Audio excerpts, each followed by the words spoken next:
I'm Jack. I'm a salaried worker at an IT company. I married Emily, and we had a daughter named Sophia. Sophia has grown up splendidly and has now advanced to a top university. Our family might seem happy, but Emily has been haughty since the old days. It feels like her tyranny has increased since we got married. Even after Sophia was born, nothing changed. She probably thinks of me as some kind of servant. Hey, go buy this for me. And pick up Sophia, will you? I thought raising a child was supposed to be a cooperative effort between spouses, but it seems I was wrong. Okay. Got it. Unlike her mother, I had hoped Sophia would continue to be on my side. However, as Sophia grew up, she spent more time with Emily and started to treat me the same way. You bought the wrong thing. You're really useless. Oh, is that so? My bad. Shocked by Sophia's disdainful attitude, I felt like I had lost my place, even in my own home. It seems there's no respite for me from this shock and alienation. One holiday, as I was relaxing in the living room, Emily and Sophia started treating me like an unwanted nuisance. Why are you even here? You're really in the way. It's unpleasant just to share the same space with such a loser. Sophia, having adopted Emily's tastes, dressed stylishly, not just in her outdoor clothes but even in her loungewear and pajamas. As for me, who has no interest in clothes or appearances, one old outfit is plenty. Sophia, as usual, hurled insults at me. An old dirty high school grad doesn't match mom at all. She used to verbally abuse me like it was her catchphrase. But that day, something was different. Indeed, I'm a high school grad, but I work hard. Even though Emily doesn't work and is a stay-at-home mom, I still earn enough to send Sophia to a top university. Unaware of my struggles, Emily and Sophia looked down on me and ridiculed me with ease.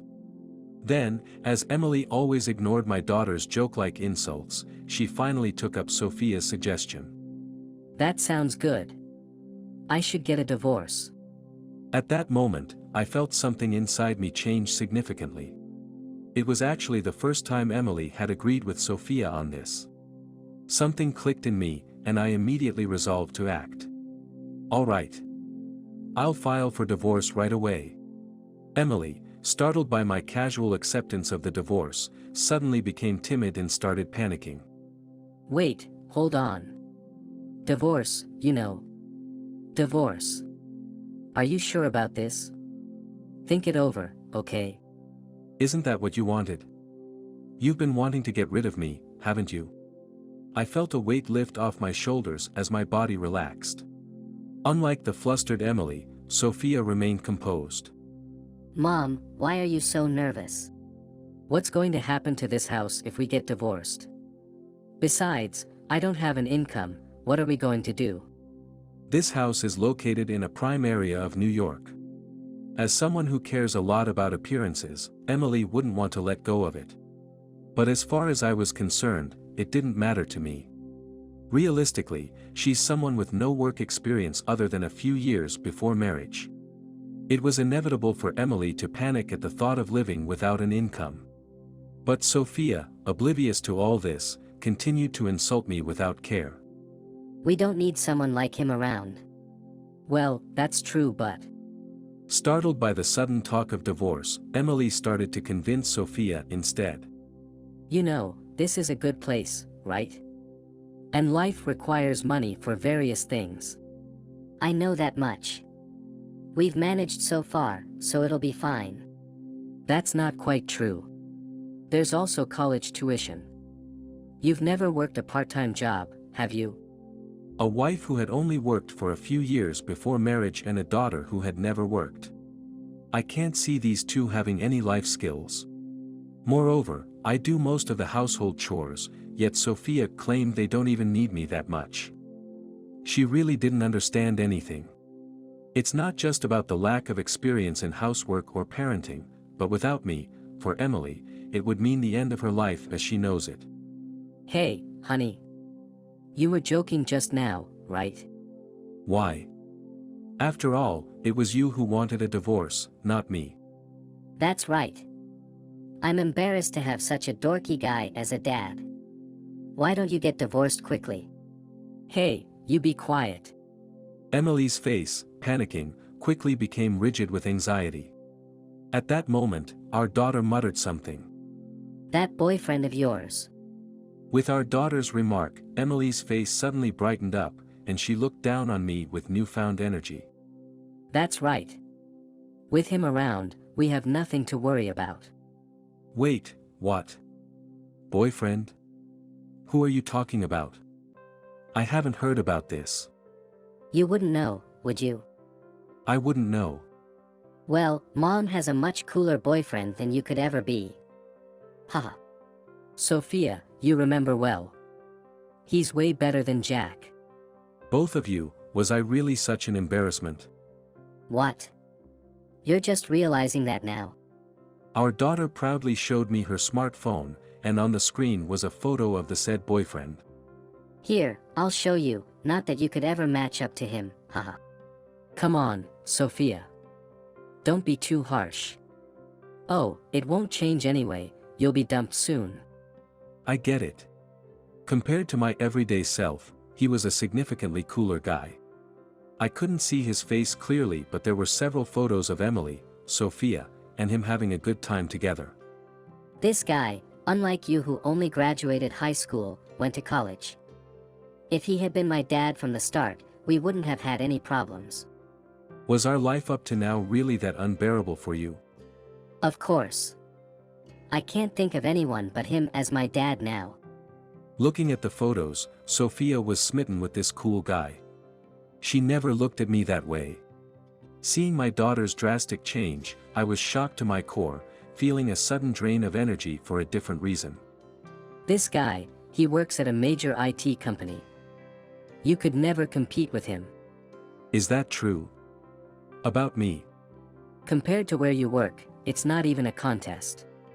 I do a similar job, but to Emily and Sophia, that probably didn't matter. That fancy restaurant we went to last week was delicious, wasn't it? Yes. Such a stylish place, something a good-for-nothing like you would never take us to. We love him because he takes us to fashionable places. Yes, outings with him are always so fun. We were in the middle of talking. Calling him the new dad and talking about him with smiles was nothing but despair for me. Have you been going out like this often? Well, it's not just recently. That hot spring trip for my entrance celebration was great, too, wasn't it? Hot Springs. Was that when the house was empty for about a week? Yes, but was there a problem? You'd be fine on your own anyway, right? Besides, going to a hot spring with someone like you is unthinkable. The two of them, mocking me, looked at me with scorn. That's why, can you prepare the divorce papers? Oh, all right. What, still dawdling? Hurry up and file for divorce. I'll go get it now, then. After all the fuss about agreeing to a divorce, you weren't even prepared. This is why you're hopeless. Well, it's goodbye today, isn't it? My mind went blank, and I was utterly speechless, just sitting there stupefied. That day, I dragged my heavy feet back and forth to the city hall to file the divorce papers. Before I knew it, half a year had passed. The house we lived in sold for more than expected, and with the windfall, I was enjoying a leisurely solo life in a high-rise apartment in downtown. As I was wondering what to do on my rare day off, Emily suddenly contacted me. Hey, can we meet up, just for a bit? It's been a while. Why? You remarried that cool boyfriend of yours, didn't you? That was. You know, the previous life wasn't too bad. You must be lonely on your own, right? I'm quite satisfied with my current life, though. Emily hesitated in her speech. While Emily was mumbling excuses over the phone, Sophia grabbed it and started talking.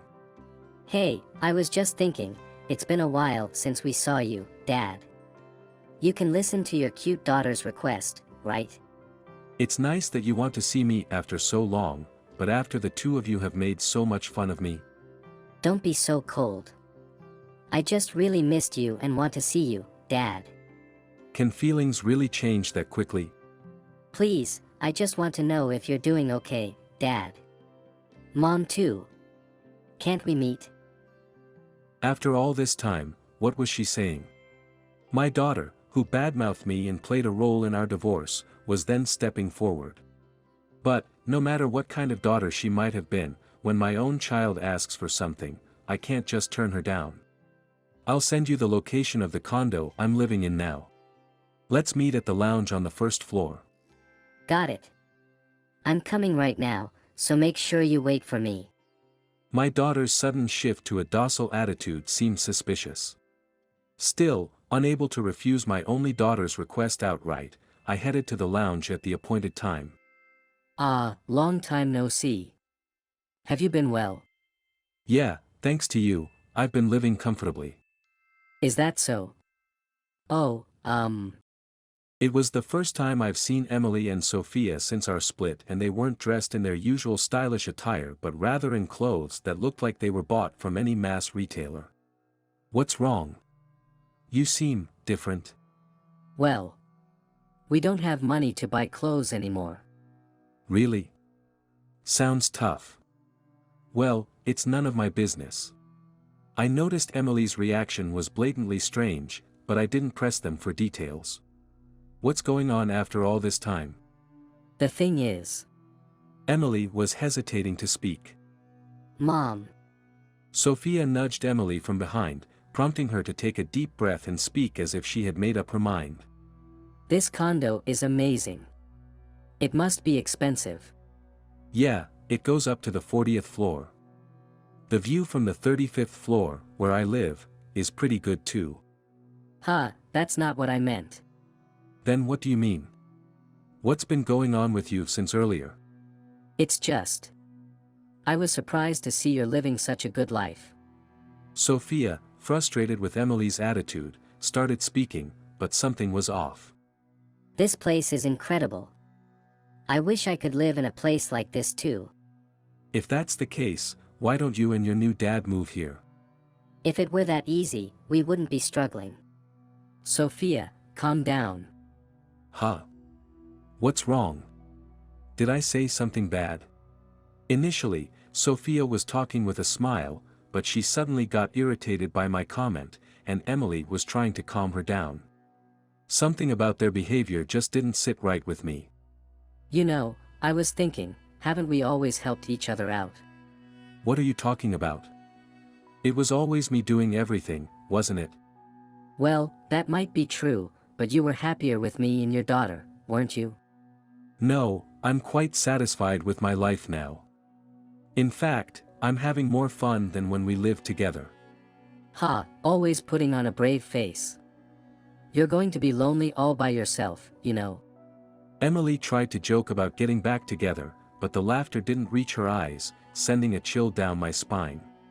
I really don't want to live with you both like before. I'm living a healthier life now. Why are you being so cold? We had good times as a couple, didn't we? Did we? I felt like the bad times outnumbered the good ones.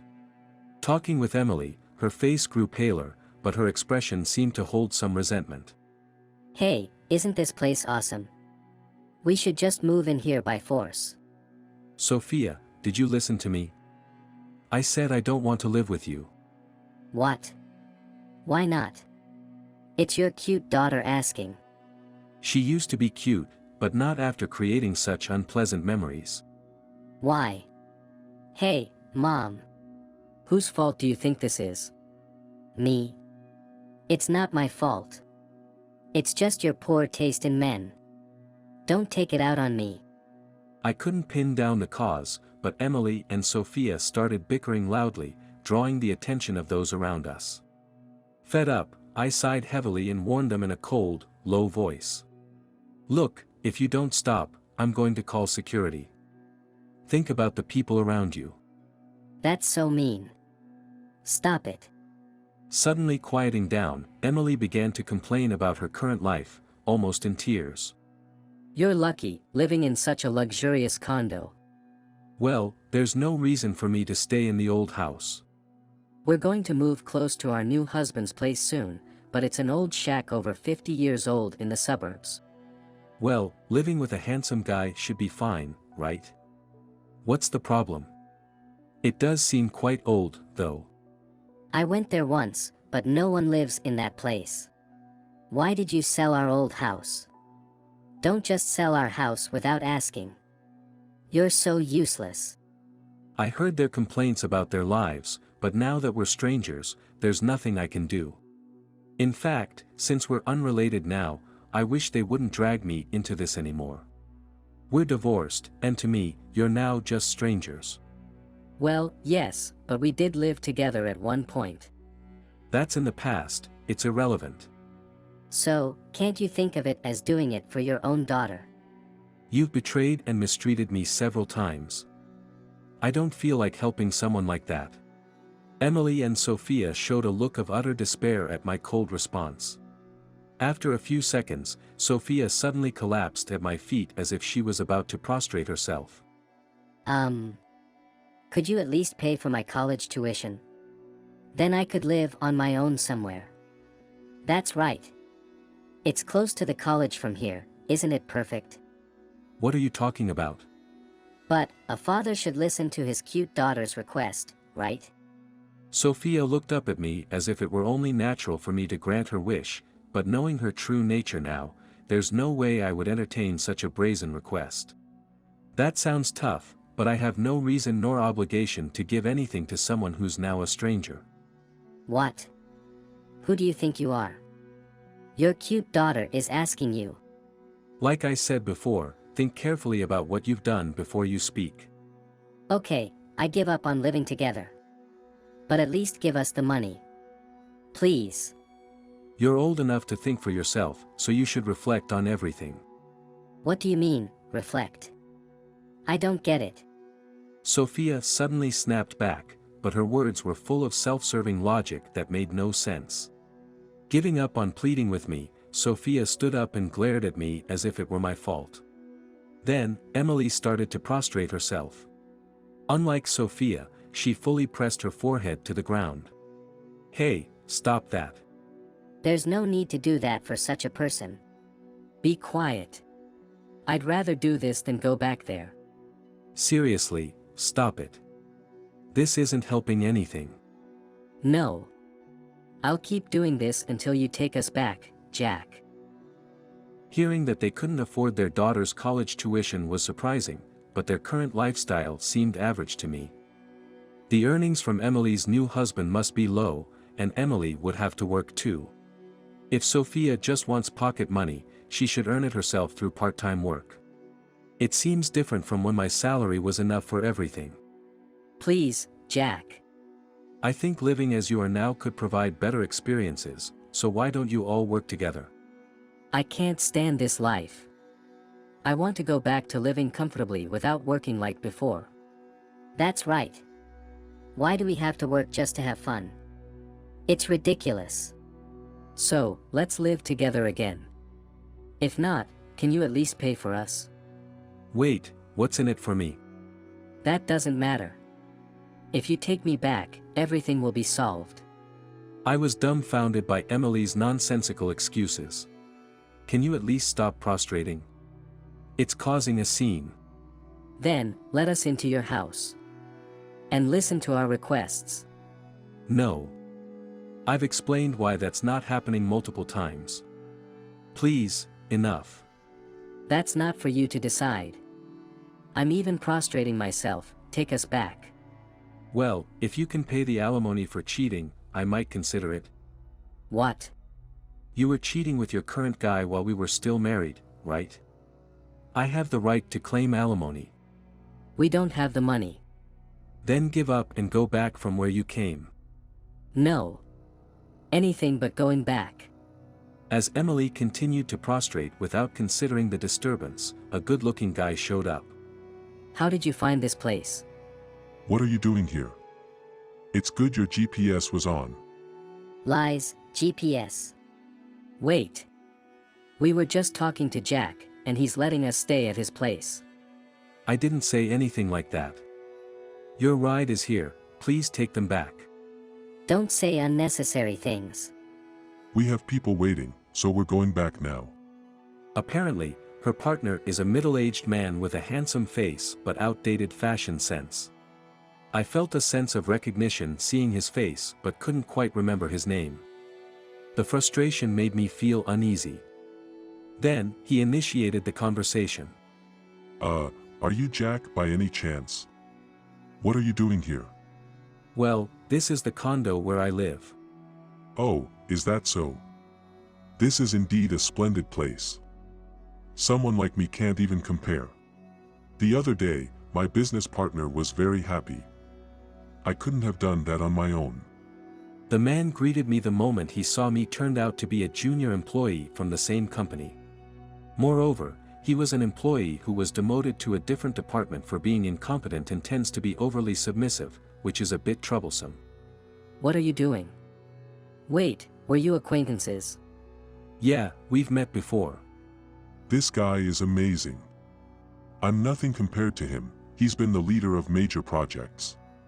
For some reason, he confidently introduced me, causing Emily and Sophia to be visibly repulsed. No way, Dad was such an incredible person. Whether I'm incredible or not aside, I did lead a project. Dad was a leader. An incredible person. As Emily looked back and forth between me and her partner, she tilted her head slightly, then started staring intently at me. Does that mean you're also with that big IT company? Yeah, but why bring that up now? Wait, so you're a higher up? Guess you could say that. Jack, don't talk about it as if it's someone else's business. It's about you. If I had known that. Emily's complexion grew increasingly worse. Currently, I'm a department head, so I'm not his direct superior anymore, and he's been moved to a different department, so it's a bit different. Being in your position with only a high school diploma is unique, Jack. Everyone admires you for being such an amazing family man yet so capable at work. As he lavished praise on me, I felt a bit uncomfortable with all the flattery. Catching Emily's eye, she suddenly showed a weird grin and began to hug me, starting to praise me. You really are the best. I've always thought so. Your sense is great, and being a good husband is synonymous with you. What's with that all of a sudden? You didn't think that before, did you? Emily suddenly showered me with weird compliments, but due to her lack of vocabulary, it was hard to understand what she was praising. Yeah, right, if anyone should become my dad, it has to be you, doesn't it? Sophia started praising me following Emily's lead, but the way they worded their compliments was so disappointing that it almost made me angry. What are you suddenly saying? Look, your ride is here, it would be rude to keep him waiting. Please go back. Don't say that, I really thought you were the best. Then her partner, looking puzzled, grabbed the two and forcefully tried to take them home. Let's go back now. Staying here any longer would just cause a disturbance. Thank you for picking them up. Please be careful on your way home. Thank you, Jack. It was a pleasure to meet you. And we've just successfully submitted our marriage certificate, so we're officially a family now. It feels unreal that so many good things are happening. Well then, excuse us. I decided to send off Emily and Sophia, who were being taken away by him, with a smile. Emily and Sophia seemed to have complained about not wanting to live with him, but without a home in the city, their belongings were moved to a 50-year-old house. As his parents began needing care, Sophia ran away and started living a poor, solitary life in a run-down apartment in the suburbs. Despite everything, Emily and Sophia shamelessly proposed living together again with me. Though I felt a bit sorry for them, I, of course, refused, as there was no way I would accept them back.